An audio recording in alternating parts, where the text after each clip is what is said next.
এই ফোনটা বেঙ্গল কোম্পানির ফোন BD-BG02। এর প্রবলেম ছিল, এটা আমার বন্ধু আমার কাছে দিয়ে গেছে, এটা চালু হয় না। আমি একটা নতুন ব্যাটারি লাগাইছি ওইখান থেকে 4C5C, সেই ব্যাটারিতে চালু হয় না। তারপরে আমি এই পাওয়ার সাপ্লাইতে 3.7-এর আইকা পাওয়ার সাপ্লাইয়ের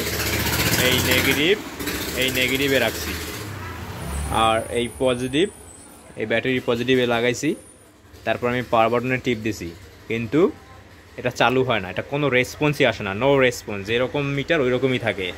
তারপর আমি এটাকে ভালো মতো খুলছি, খুলে দেখলাম এই যে র্যাবনটা আছে, এই র্যাবনটা দিয়ে তোমার ডিসপ্লে লাইন গেছে। তো র্যাবনটার একটা পিন দেখছি মরিচা দাও, তো ওইটা আমি ভালো মতো ওয়াশ করছি।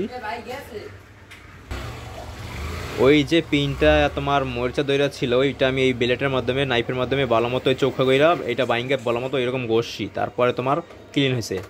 আর আমি মিটারে লাগাইছি ওই রকম, যেরকম দেখো 3.7 ওই রকম হ্যাং হয়েছিল, কোনো রেসপন্স করছিল না। তো আমি কি করছি দেখো, প্রত্যেকটা বাটন ফোনই এইরকম তোমার ফাইন্ড আউট করবা। তো আমি এটারে খুলছি, খুললে তোমার ওই যে পাওয়ার বাটনের ওইখানে পাওয়ারের যে বাটন আছে, এই যে এরকম পাওয়ারের বাটন আছে, ওই পাওয়ার বাটনের মাঝখানে পিনে মান পাইছি। আবার শর্টকাটে যে লেখা আছে PW, মানে শর্টকাটে যে কোলক পিন দেওয়া আছে, কোলক পিন দইরা আর এই মাঝখানে পিনে আমি ধরছি, দেখি যে মিটারে লাল বাতি জ্বলে, মানে বিপটা। তার মানে তোমার এটার পাওয়ার সুইচও ঠিক ছিল, পাওয়ার সুইচের ভোল্টেজও ঠিক ছিল, গ্রাউন্ডও ছিল।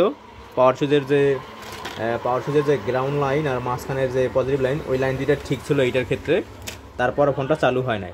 তারপর আমি কি করছি, আমি তো জানি যে নেটওয়ার্ক আইসি হোক বা পাওয়ার আইসি হোক বা লাইটিং আইসি হোক বা গ্রাফিক্স আইসি হোক, যে কোনো বড় বড় সেকশন হোক, সেখানে ব্যাটারি বা চার্জিং আইসি হোক, যত বড় বড় সেকশন আছে সব সেকশনে তোমার ব্যাটারি বিব্যাট ভূমিকা রাখে। যেরকম ব্যাটারির যে পজিটিভ লাইন, ওই পজিটিভ লাইন কিন্তু তোমার সিপিওতে ডিরেক্ট যায়, নেটওয়ার্ক আইসিতেও ডিরেক্ট যায়। ক্যাপাসিটার দেখছো, এই যে মোটা অংশ, এই মোটা অংশ তোমার বিব্যাটের সাথে আছে, আর এই গ্রাউন্ড অংশ এই গ্রাউন্ডে আছে, অথবা পুরো গ্রাউন্ড।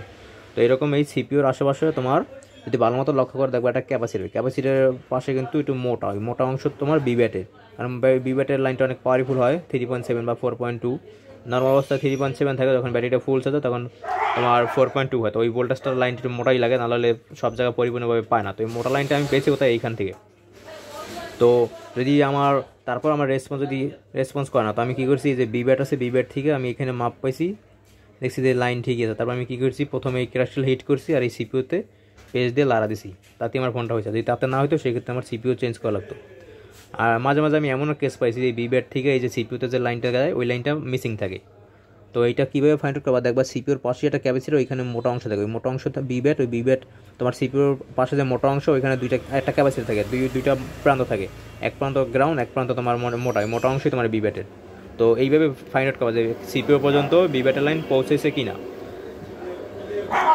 নেটওয়ার্ক আইসির কাছে বিব্যাটের লাইন পৌঁছেছে কি না, এরকম স্টেবেলে কাজ করবো। আশা করি ফোনটা চালু হবে, দেখাইতেছি ফোনটা চালু হয়েছে কিনা। বাই দেয় কাজের মাঝখানে আমি চার্জিং পোর্টটা তুলে দেখছিলাম, অনেক সময় চার্জিং পোর্ট লাইন শর্ট থাকলেও সিপিউতে বা পাওয়ার বাটনে টিপ দিলে নো রেসপন্স, ওই রকম মিটার হ্যাং হয়ে থাকে। তো আমি সেই কারণে চার্জিং পোর্টটাও চেঞ্জ করে দিছি ইউএসবি সহকারে, তারপর দেখছি নো রেসপন্স। তারপর আমি বিব্যাটের লাইন সিপিইউ পর্যন্ত যায়, সেই লাইনটা চেক করছি, সিপিইউ থেকে তোমার বিব্যাটের লাইন ইনপুট হয়, আর গ্রাউন্ড থেকে আউটপুট হয়। তো ওই বিব্যাটও ঠিক ছিল, গ্রাউন্ডও ঠিক ছিল, পাওয়ার বাটনও ঠিক ছিল, পাওয়ার বাটনের লাইনও ঠিক ছিল, ভোল্টেজও ঠিক ছিল, সব কিছু ঠিক ছিল। আমি কী করছি, ক্র্যাশটেল থেকে তোমার কোনো সময় ফেল করে 1 বা 2 ওডে, বা ক্র্যাশটেলের লাইন যদি হ্যাং করে, তো সেই ক্ষেত্রে ক্র্যাশটেলে থেকে রেসপন্স চলে যেত। ক্র্যাশটেল আর সিপিইউ একসাথে হিট করছি, ঠিক হয়ে গেছে।